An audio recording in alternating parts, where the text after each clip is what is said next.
হেফজের সম্মাননার পাগড়ি তুলে দেবেন।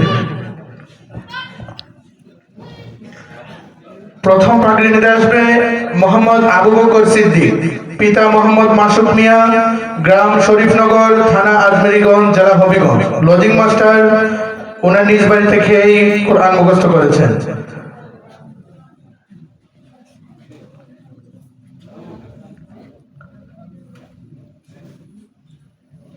এখন পাগড়ি গ্রহণ করবে মোহাম্মদ রৌনক আহমদ, পিতা মোহাম্মদ রাজু মিয়া, গ্রাম আজিমনগর লম্বাহাটি, থানা আজমেরীগঞ্জ, জেলা হবিগঞ্জ।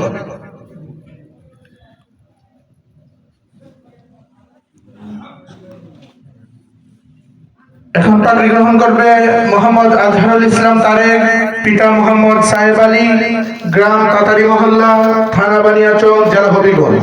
যার ঘরে থেকে উনি কোরআন মুখস্থ করেছেন। লজিং মাস্টারের নাম হলো মোহাম্মদ মুসা মিয়া, ইলামনগর। এরপরে পাগড়ি নিতে আসবে মোহাম্মদ নাফিজ আহমদ, পিতা মোহাম্মদ নাসির মিয়া, গ্রাম আজিমনগর লম্বাহাটি, থানা আজমেরীগঞ্জ, জেলা হবিগঞ্জ। এরপর পাগড়ি নিতে আসবে মোহাম্মদ হুসাইন আহমদ, পিতা মোহাম্মদ জাহির ইসলাম, গ্রাম বিথঙ্গল, থানা বানিয়াচং, হবিগঞ্জ। ওনার লজিং মাস্টার মোহাম্মদ সুমন মিয়া, আজিমনগর লম্বাহাটি, নতুন বাড়ি। এরপর পাগড়ি গ্রহণ করবে মোহাম্মদ তাওহিদুল ইসলাম, পিতা মোহাম্মদ রিপন মিয়া, গ্রাম আজিমনগর লম্বাহাটি, থানা আজমেরীগঞ্জ, হবিগঞ্জ।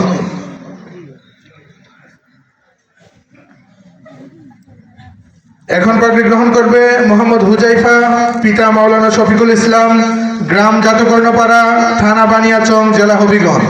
লজিং মাস্টার রেবিন মিয়া, আজিমনগর লম্বাহাটি।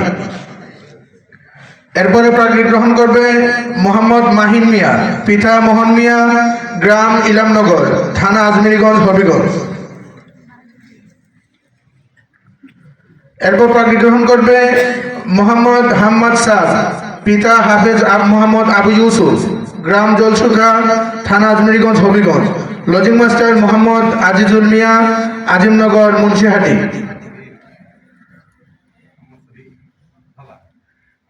এখন পাগড়ি গ্রহণ করবে মোহাম্মদ ওয়ালিদ আহমদ, পিতা মোহাম্মদ বুলবুল আহমদ, গ্রাম লাইনপাশা, থানা ইটনা, জেলা কিশোরগঞ্জ।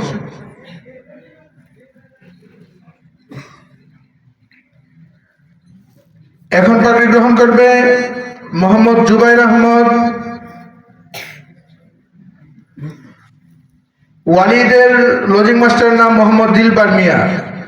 এখন পাগড়ি গ্রহণ করছে মোহাম্মদ জুবাইর আহমদ, পিতা মোহাম্মদ ইসহাক আহমদ, গ্রাম লক্ষ্মীপুর, নবীগঞ্জ, হবিগঞ্জ। লজিং মাস্টার কাশেম মিয়া, ইলামনগর। এখন পর্যন্ত সর্বমোট 11 জন কোরআনের পাখি গত 1 বছরে আমাদের মাদ্রাসা থেকে পবিত্র কোরআনের হিফজ সম্পন্ন করেছে। আপনাদের সবার কাছে প্রত্যেকে দোয়া প্রার্থী, আপনারা যেন ওনাদের জন্য দোয়া করেন। সারা জীবন যতটুকু মুখস্থ করেছেন ততটুকু বুঝে কোরআন এবং হাদিসের আলোকে জীবন গঠন করার মতো যেন আল্লাহ তৌফিক দান করেন। মাশাআল্লাহ। প্রবাসী কালবি মিয়া 2000 আল্লাহ কবুল করেন বলেন আমিন।